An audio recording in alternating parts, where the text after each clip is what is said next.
بسم اللہ الرحمن الرحیم۔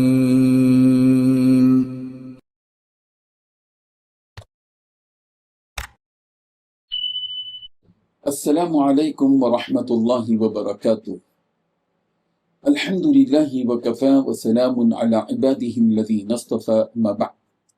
حاضرین و ناظرین، یہ درس قرآن نمبر 257 ہے اور آج سورہ آل عمران کی 3 آیتوں کی تلاوت اور تشریح کی جائے گی۔ آیت نمبر 52، 53 اور 54، 52، 53 and 54۔ اعوذ باللہ من الشیطان الرجیم، بسم اللہ الرحمن الرحیم۔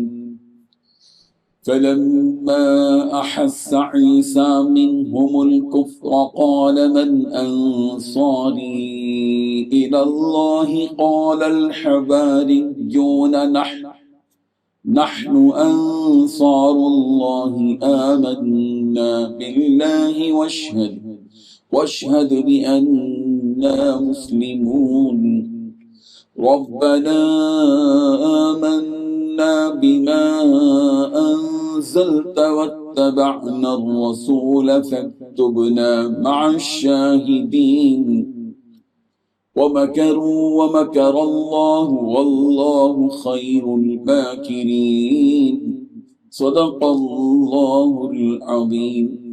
لفظی ترجمہ یوں ہے، فلما پھر جب، احس عیسیٰ محسوس کیا عیسیٰ نے، منہم الکفر ان میں کفر کو، قال کہا، من انصاری الی اللہ کون ہے میرا مددگار اللہ کے لیے۔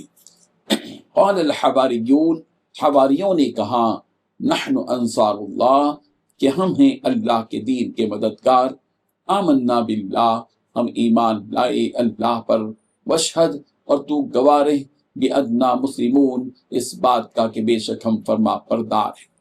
ربنا اے ہمارے رب، آمنا ہم ایمان لائے، بما اس چیز کے ساتھ جو انزلت تو نے نازل کی، واتبعنا اور ہم نے اتباع کی، الرسول رسول کی، فاکتبنا چنانچہ تو ہمیں لکھ لے، مع الشاہدین گواہوں کے ساتھ، ومکروا اور انہوں نے تدبیر کی، ومکر اللہ اور اللہ نے بھی تدبیر کی، واللہ خیر الماکرین اور اللہ بہتر ہے سب تدبیر کرنے والوں سے۔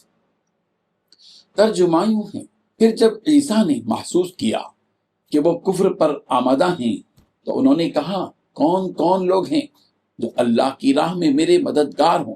حواریوں نے کہا، ہم اللہ کے دین کے مددگار ہیں، ہم اللہ پر ایمان لا چکے ہیں اور آپ گواہ رہیے کہ ہم فرما بردار ہیں۔ اے ہمارے رب، آپ نے جو کچھ نازل کیا ہے ہم اس پر ایمان لاتے ہیں اور ہم نے رسول کی اتباع کی ہے، لہذا ہمیں ان لوگوں میں لکھ لیجئے جو حق کی گواہی دینے والے ہیں۔ اور ان کافروں نے خفیہ تدبیر کی اور اللہ نے بھی خفیہ تدبیر کی، اور اللہ سب سے بہتر تدبیر کرنے والا ہے۔ ان 3 آیتوں میں 8 باتیں بتلائی گئی ہیں۔ پہلی بات، پھر جب حضرت عیسیٰ علیہ السلام نے یہ محسوس کیا کہ لوگ کفر پر آمادہ ہیں۔ دوسری بات، تو انہوں نے کہا کون کون لوگ ہیں جو اللہ کی راہ میں مددگار ہوں۔ تیسری بات، حواریوں نے کہا ہم اللہ کے دین کے مددگار ہیں، ہم اللہ پر ایمان لا چکے ہیں۔ چوتھی بات، آپ گواہ رہیے کہ ہم فرما بردار ہیں۔ پانچویں بات، اے ہمارے رب، آپ نے جو کچھ نازل کیا ہے ہم اس پر ایمان لاتے ہیں، ہم نے رسول کی اتباع کی ہے، ہمیں ان لوگوں میں لکھ لیجئے جو حق کی گواہی دینے والے ہیں۔ چھٹی بات، ان کافروں نے خفیہ تدبیر کی۔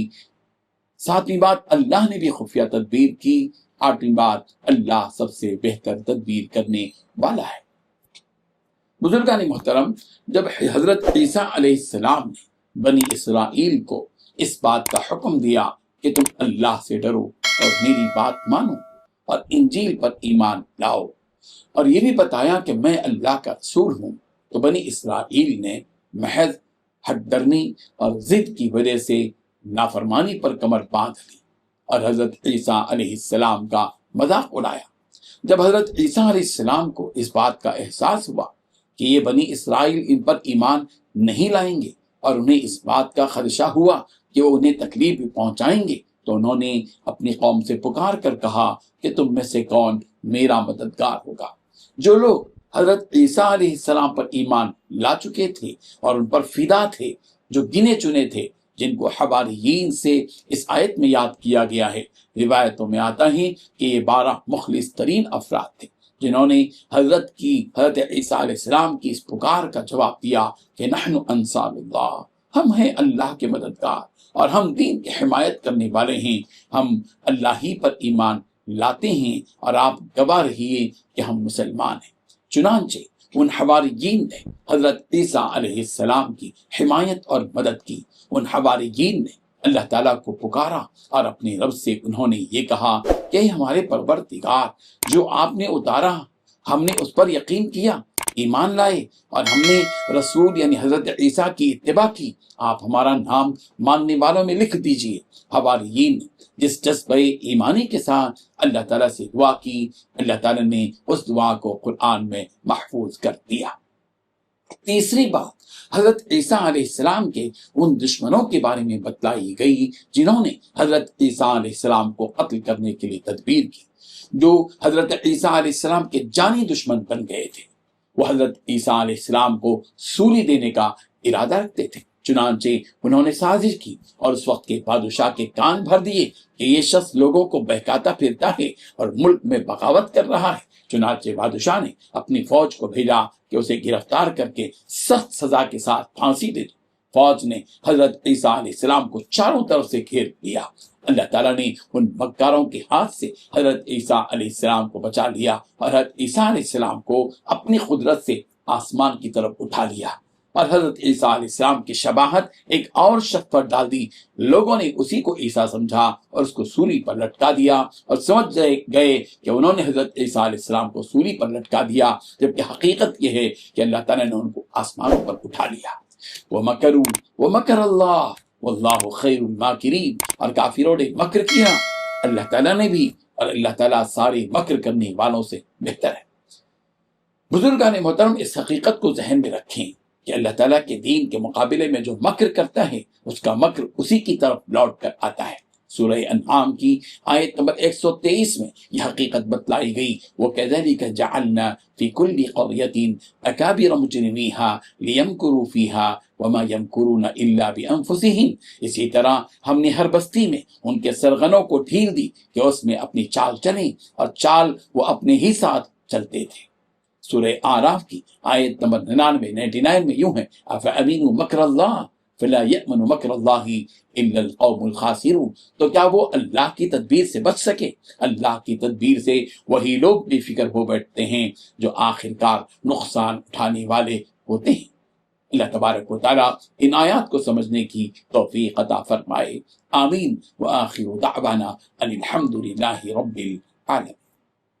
ڈیلی درس قرآن کو سبسکرائب کیجئے، اپنے تاثرات اور مشورے ارسال کیجئے اور متعلقین کے گروپ بنا کر انہیں روزانہ درس قرآن بھیجیں اور اجر ثواب پائیں۔